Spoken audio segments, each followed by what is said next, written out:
Syndrome কি জানেন তো?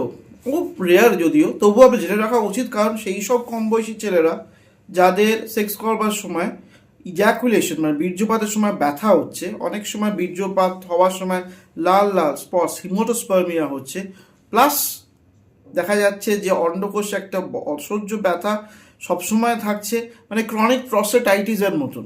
কি বললাম বুঝতে পারলেন তো? ইউরিন ধরে রাখতে পারছেন না, তলপেটে যন্ত্রণা হচ্ছে, কিছুতেই শান্তি হচ্ছে না, অনেক ডাক্তারবাবুকে দেখিয়েছেন। ঠিক যেমন ক্রনিক প্রস্টেটাইটিসের প্রবলেম, এটাতে অনেকে ভোগেন, ঠিক তেমন হচ্ছে জিনার সিনড্রোম।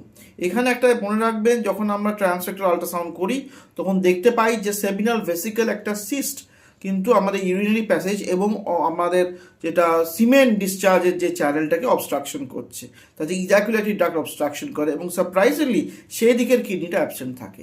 তার চিকিৎসা একরকম এবং সেটা কিন্তু একটু কমপ্লিকেটেড হয়, সেটা কিন্তু আপনার ইউরোলজিস্ট বা অ্যান্ড্রোলজিস্টই করতে পারবেন।